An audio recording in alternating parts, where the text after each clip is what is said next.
Good morning, YouTube. Look what's back. The 458 Eternia. Or Turdalia? Turdalia. So are you recording all of the nefarious activities? If you're new to the channel, my name is Dan. We're at my dealership, NG Supercars, and this is one of the highest mile 458s in existence. It has been thrashed almost every day of its life. It was a rental car. It was wrecked. It was put together poorly. It was wrapped. It was owned by Tyler Hoover. And then we bought it.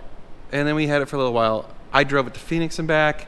And then we sold it to a friend of ours who he drove it back to California, had it for a while, actually a couple of years, and he sold it back to us, which he actually drove it from California back here to Austin. So this car has done a lot of miles. It's got like 98,000 something miles. It's just a touch under 100,000 miles. And I thought I would walk through and just show you what happens to a Ferrari when you just don't take care of it and you beat the piss out of it and basically turn into a daily driver that you don't care about. Oh, and by the way, and you also wreck the car and all this other stuff. So let's walk through this thing. Now, before we go into it, real quick, I'm sure someone's gonna say, hey, I wanna buy it. Well, we were going to do a video saying it's for sale, but I did a quick 10-second video on Instagram saying, look what's back. Hey, does anyone remember which Ferrari 458 this one is? I'll give you a clue. It's got 98,000 miles and it's matte wrapped. Here we go.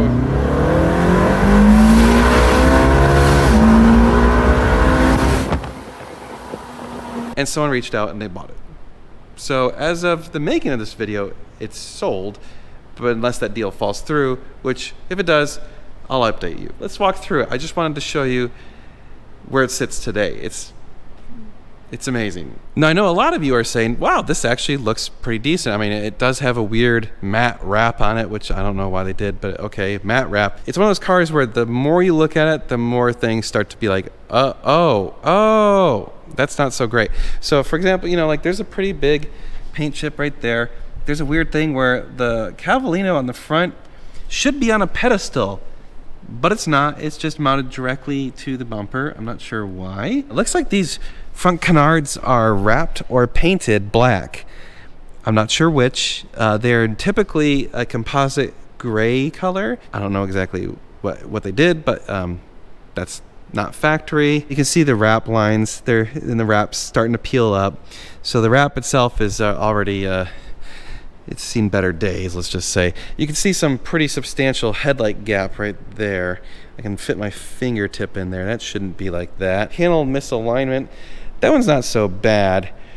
And walking over here, again, more wrap. Yeah, the wrap is kind of trying to escape from the front of this car. It's no longer wanting to be there. We actually, when we had it, we redid the dash, if you remember. And so the dash actually looks really great. A lot better than it did before. This panel gap is tremendous. Look how it starts really pretty tight up here, and then as you go down, it just gets massive. I mean, like you can, my entire front of my finger is in there. That's pretty bad. Working your way back here, this panel is like trying to hop off the side of the car. Not sure what happened there. I'm sure they probably broke some mounts or something. You can see the bumper is a little bit saggy, pretty big gap. Not the proper gap. Oh, this taillight's been tinted. Yeah, the taillights were tinted. All of them, including the center one. And we had a black emblem. We put the black exhaust tips on it. It's still got the Valvetronic exhaust. Still has a functioning valve controller. We put back in catalytic converters, so this will actually pass emissions in California. It does have newer Pilot Sport 4S's. Tons of tread life left. There you go. 22. Yep. Those are the ones we put on there. So I've been on there for about 2 years. Over here, the back of it, not so bad. Everything's looking pretty reasonable. You walk around, yeah, see this panel gap is much better than the other side. The other side, we've seen better days. Now I wish I had it up in the lift. You could see on the other side of the car, the bottom panels are just like destroyed. They're just flopping around, missing 3/4 of the hardware, wrong hardware. It's got self-tapping screws in place and all this weird stuff. There's something weird going on with the wrap right there. It looks like water got in there. You can see it's got the 458 alignment issue on the side view mirror. So these mirrors kind of start to go off alignment. You see it should be like right there, but That's where it wants to sit. The collapsing mechanism like somehow gets misaligned or something. I believe there's a way to fix it pretty easily, but I don't know, whatever. I want to show you the top operation. It actually still works flawlessly. The top works flawlessly, except it makes like a weird squeaking noise. It goes, but it works. Moving on to the interior. Okay, yeah, well, here's where some fun stuff starts to happen. Again, at first you're thinking, not too bad from a distance. Well, got some good bolster wear. We did have that fixed when we had the car. It's looking pretty decent now. The seats they're kind of coming upholstered, but somehow we refixed that a little bit. These switches, this switch is busted, so when you operate the top, you kind of just gotta do that. This one's still working though. I guess everyone was pushing the convertible top button. Missing the little thing right here. We've got our aftermarket shift paddles, which are kind of misaligned a little bit, but they work. You see a giant crack right here. Oh yeah, that's lovely. Yeah, I remember we fixed a lot of these panels and stuff, although that shouldn't be able to do that. I shouldn't be able to move the panel with my hand. That's kind of strange. All right, a little bit of, oh yeah, it's kind of like separating on the underside of this one, but it's still in place. Holding on for its dear life. This one's still holding on. You can see this, the glove box is kind of a little bit misaligned.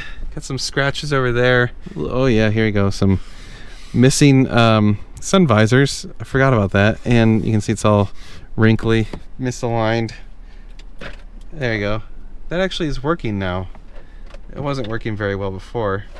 That's good. Here's the craziest part is it starts and runs and drives pretty much just like any other car. Now there's some weirdness where sometimes when you start it, you get these weird electronics issues, and it's kind of one of those where like reboot, like treat it like it's a Windows machine and just reboot it. And then they seem to go away most of the time. Sometimes even the poor key has seen better days. It's like cracked paint squished in there. Poor thing. Anyway, we'll fire it up for your entertainment. Here you go. 98,113 miles. That's where we're at. Look at that. Starts right up. And we still have functional valves. Oh. There you go. Make it a little bit louder. And waiting for the check engine light. There you go. No check engine light. Look at that.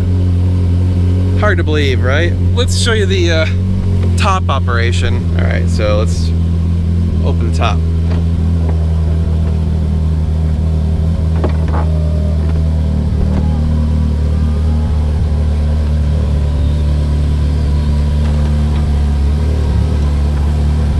Oh, it didn't really squeak. Oh, we just got a airbag failure light. Oh, here we go. We're getting some errors. AVH system failure. Airbag failure. That's okay. Still running good. All right, ready? Top forward. Well, actually, while I got the top off, ready?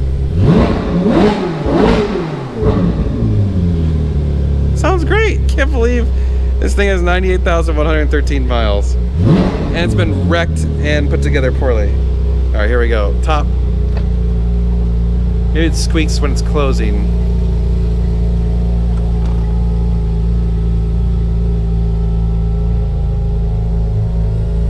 No squeak.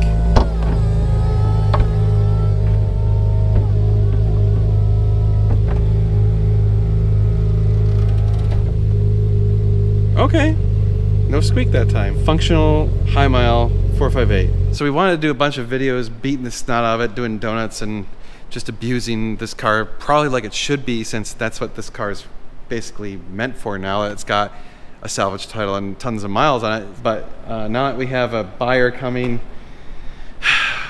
we can't really do that. Knowing our luck, we'd break the car and all sorts of stupid things. Sadly, we're not going to do any shenanigans, and we're not going to do nefarious activities. We're going to just let it chill. I didn't think it would sell by one little video. It was really weird. I posted the video and like 4 people were like, hey, I want to buy it. And I'm like, holy crap. Everything you don't want in a Ferrari, this car.